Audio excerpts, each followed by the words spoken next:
What's up guys, it's Ty here back with another video. You guys been requesting this Thai crispy chicken, so let's get into it. First things first, you want to go ahead and tenderize your chicken. Not only is it easier for frying, but it also of course makes the chicken very tender, okay?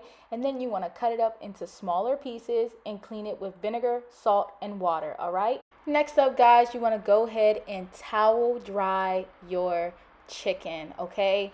This step is very important because the drier the skin is, the more crispier and juicier the chicken is going to be once it's finished frying.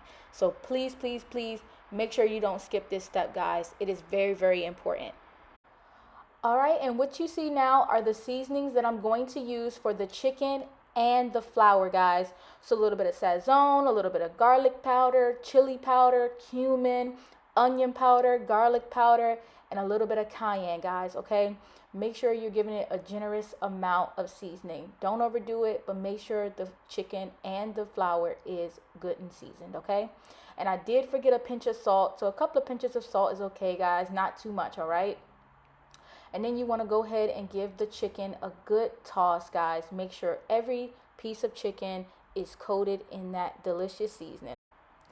All right, so now you guys get to watch me make a natural mess because that's exactly what I was doing, guys, making a big mess, as you can see. But let's get into the ingredients here. So I used a little bit of cornstarch, a little bit of baking powder, all-purpose flour, and a little bit of Japanese panko. This is a great mixture for any frying that you're doing.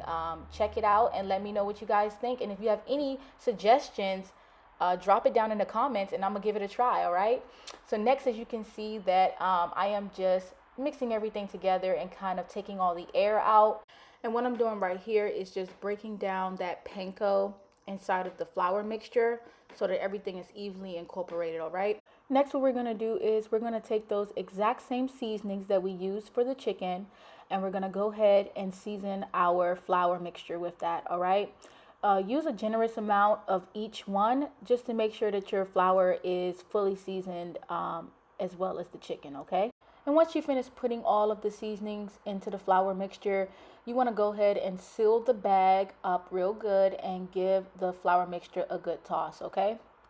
Now guys, I was being very spontaneous with this recipe because this is not how I normally do it.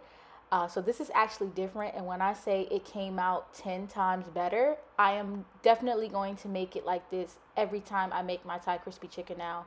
As you can see, I'm making a batter out of that flour mixture that we used earlier, and then I just got some more flour and added some badilla seasoning to it for a separate batter to dip it in.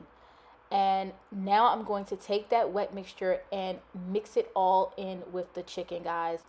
Like literally, this is the best thing for this dish. It made the chicken so good. I can't wait for you guys to see it, like seriously.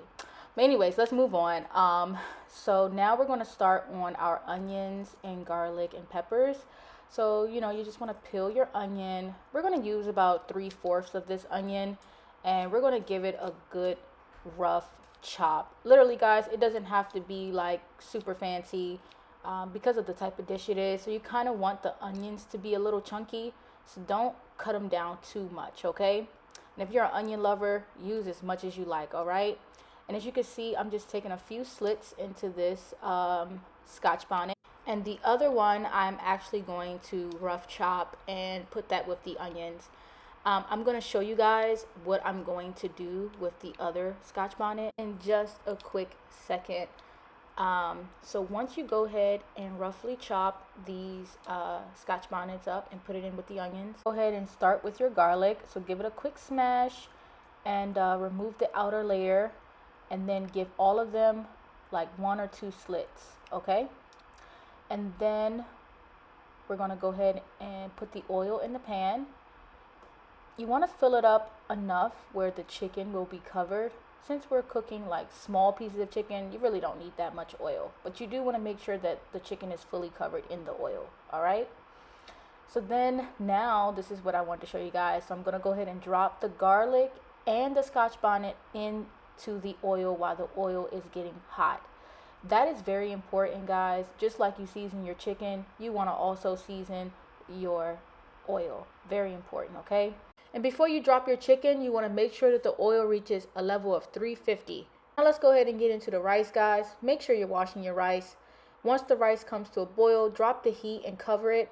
Let it steep for about 20 minutes, and it should look something like this once it's finished. And now you want to go ahead and start dipping your chicken into the dry mixture, which is literally just flour and Badia Complete seasoning.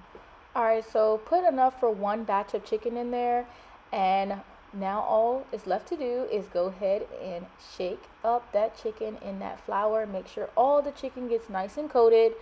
And now it's time to drop them in that grease, guys. Do not overcrowd the pan.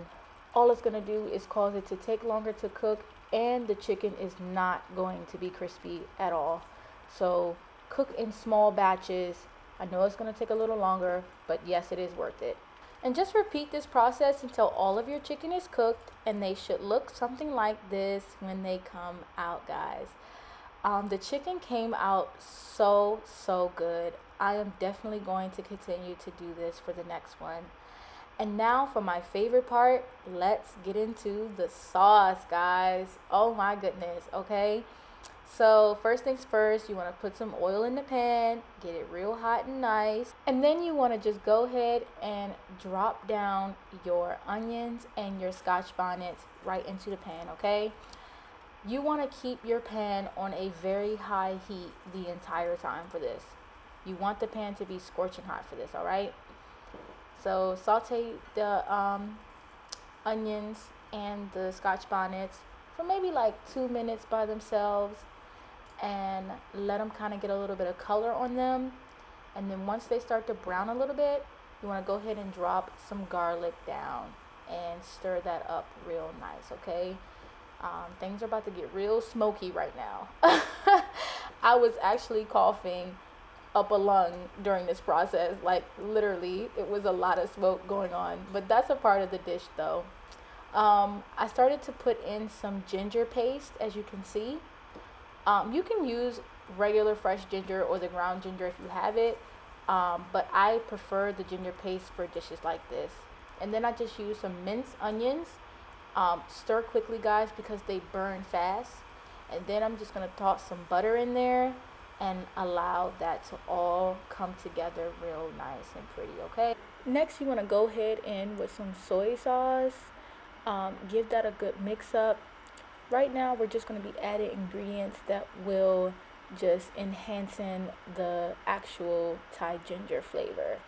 Up next, I'm going to toss in some oyster sauce along with some honey, a little bit of liquid gold that I told you guys about, the remaining ginger that we had, and give that a toss up with the ginger sauce, okay?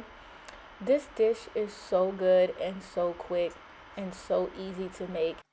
I give you guys 30 minutes tops. That's all it'll take to make this dish. Like, it's really that easy, guys. And I can promise you that it is definitely a crowd pleaser. But let's go ahead and get into finishing this up. So what we're going to do is, now that it's coming to a boil, we're going to take that chicken that we fried up real nice and pretty earlier, and we are going to drop it down and toss it up in that sauce, guys.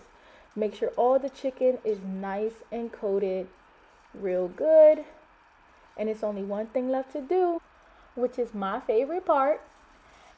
Go ahead and plate that chicken up. And as always, if you guys like what you see, go ahead and subscribe, hit that like button, and get off the media.